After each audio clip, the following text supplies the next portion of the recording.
చంద్రబాబు నాయుడు గారి మాదిరి ఆయన మోసాలు నిజంగా ఈ మధ్యకాలంలో క్లైమాక్స్ అనేది మీ అందరికీ బహుశా తెలిసే ఉంటుంది.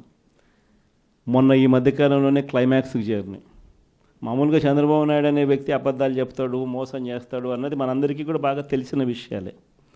అయినా కూడా ఎందుకో మొన్న సందర్భంలో చంద్రబాబు నాయుడు గారిని పొరపాటున నమ్మి ఆశకులోనే పొరపాటున కొన్ని తప్పుడు అడుగులు పడ్డాయి. తప్పుడు అడుగులు పడి తెలుసుకున్న తర్వాత కనీసం చంద్రబాబు నాయుడు గారు ఇప్పుడన్నా మారింటాడేమో అని చెప్పి చాలామంది ఎదురు చూశారు. కానీ ఆ మారడం అనేది మారలేదు. ఈ మనిషి ఎప్పుడు ఈ మనిషి ఇంతే అని చెప్పడానికి మొన్న ఈ మధ్యకాలంలో ఆయన మాట్లాడిన మాటలు P4 అంట, గుర్తుందా? P4 అని కొత్త మోసం తీసుకొచ్చినాడు. ఆశ్చర్యకరం ఏంటంటే P4 విధానం అంటే ఏంటంటే సమాజంలో ఉన్న 20% పేదవాళ్ళ బాగోగులన్నింటినీ 10% సంపన్నులకు అప్పగిస్తాడట.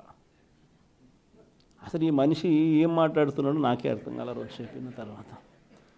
అసలు రాష్ట్రంలో ఎన్ని వైట్ కార్డ్స్ ఉన్నాయో చంద్రబాబుకు తెలుసా అని అడుగుతా ఉన్నా.